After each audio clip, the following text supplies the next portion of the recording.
Good morning students. मैं आज आपको कक्षा 7 के अंदर सामाजिक अध्ययन का पाठ नंबर 4 वायुमंडल की रचना और संरचना के बारे में आज मैं आपको पढ़ाऊंगा। वायुमंडल पृथ्वी पर जीवन के लिए महत्वपूर्ण है। यह न केवल प्राणी एवं पौधों को हवा व पानी की पूर्ति करता है, बल्कि उन्हें सूर्य की हानिकारक किरणों से भी सुरक्षित रखता है। वायु अलग अलग अनुपात में विभिन्न गैसों का एक मिश्रण है जो वातावरण को चारों ओर से घेरे रहता है। इसी को वायुमंडल कहते हैं। वायुमंडल पृथ्वी की गुरुत्वाकर्षण के बल पर आयोजित होता है। इसमें गैसों के अतिरिक्त जलवाष्प, धूलिकण एवं अन्य घटकों का गठबंधित मिश्रण है। ये गुरुत्वाकर्षण के कारण पृथ्वी के चारों ओर रहता है। इसी कारण पृथ्वी की सतह के निकट हवा का घनत्व अधिक है। जैसे ही हम अधिक ऊंचाई पर जाते हैं यह कम होता जाता है, वायुमंडल कम होता जाता है, अतः यह अंतरिक्ष में विलीन हो जाता है। पृथ्वी और अंतरिक्ष के बीच इसकी एक निर्धारित सीमा है। वायुमंडल वातावरण की संरचना विभिन्न गैसों के समायोजन से वायुमंडल बनता है। ये समायोजन निम्न प्रकार से है। हालांकि कार्बन डाइऑक्साइड का केवल 0.03% भाग ही हवा में रहता है। यह एक महत्वपूर्ण घटक है। पौधे कार्बन डाइऑक्साइड को अपने भोजन के रूप में ग्रहण करते हैं और मानव व अन्य जीवों के लिए आवश्यक ऑक्सीजन छोड़ते हैं। मानव व अन्य जीवों को जीवित रहने के लिए ऑक्सीजन की आवश्यकता होती है।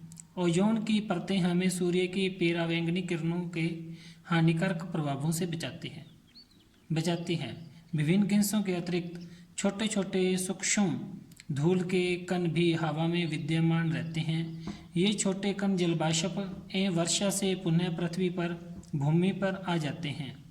जलवाष्प अद्भुत तरीके से वर्षा के रूप में पानी भूमि पर गिरा देते हैं, जो सभी जीवन प्रारूपों के लिए बहुत महत्वपूर्ण है।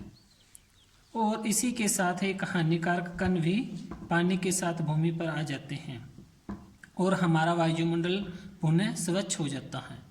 वायुमंडल लगभग भूमि से 1600 किलोमीटर तक फैला हुआ है, परंतु इसका 90% भाग पृथ्वी की सतह से केवल 32 किलोमीटर तक ही सीमित है। वायुमंडल प्रत्येक राष्ट्र एवं समय के साथ साथ बदलता रहता है।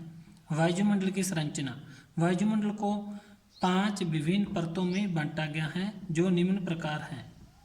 नंबर 1 में शोभमंडल। यह लैटिन शब्द ट्रोपो से बना है, जिसका अर्थ होता है परिवर्तन। यह वह मंडल है जो मौसम के परिवर्तनों से संबंधित है। यह वायुमंडल की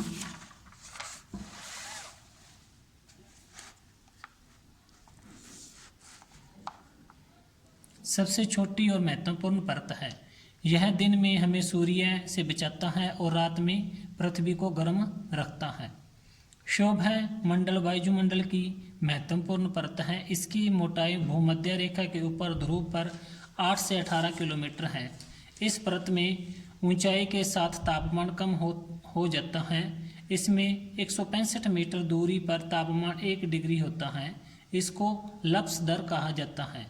इसके अंदर सभी मौसमी रूप जैसे बादल, वर्षा, तूफान आदि घटनाएं इस परत में होती हैं। अब नंबर 2 में है समताप मंडल।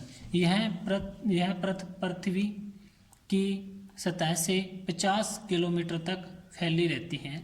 समताप मंडल में कोई बाधा या अशांति नहीं है। हवा की परतें क्षैतिज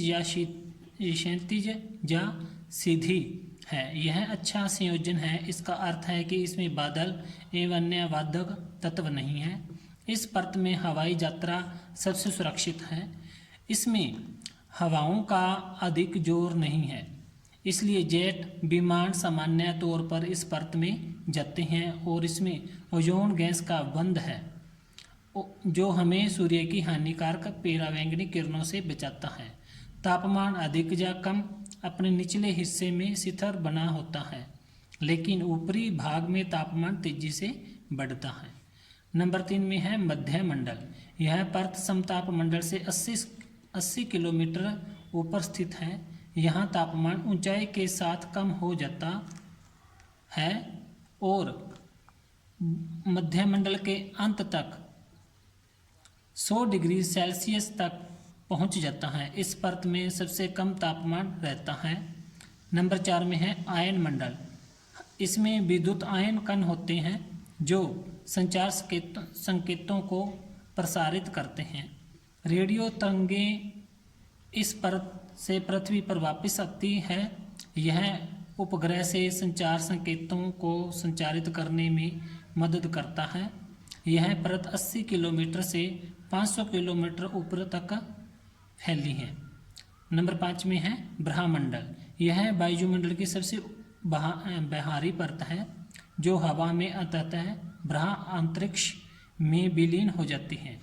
क्योंकि सौर विकिरण के कारण इस परत में तापमान तेजी से बढ़ जाता है। वायुमंडल के लाभ हैं। नंबर 1 में है यह हमें सांस लेने के लिए हवा देता है। नंबर 2 यह अत्यधिक हवा से सुरक्षा करता है। नंबर 3 यह हमारी आकाशीय पिंडों से रक्षा करता है। नंबर 4 यह बादलों द्वारा वर्षा करने में सहायक होता है। नंबर 5 वायुमंडल हमें हानिकारक परावैंगनी किरणों से बचाता है। तो प्रिय बच्चों, आज के लिए इस पाठ का बस इतना ही है। बाकी जो इस पाठ का बच गया है वो आपको अगली वीडियो के अंदर करवाया जाएगा। धन्यवाद।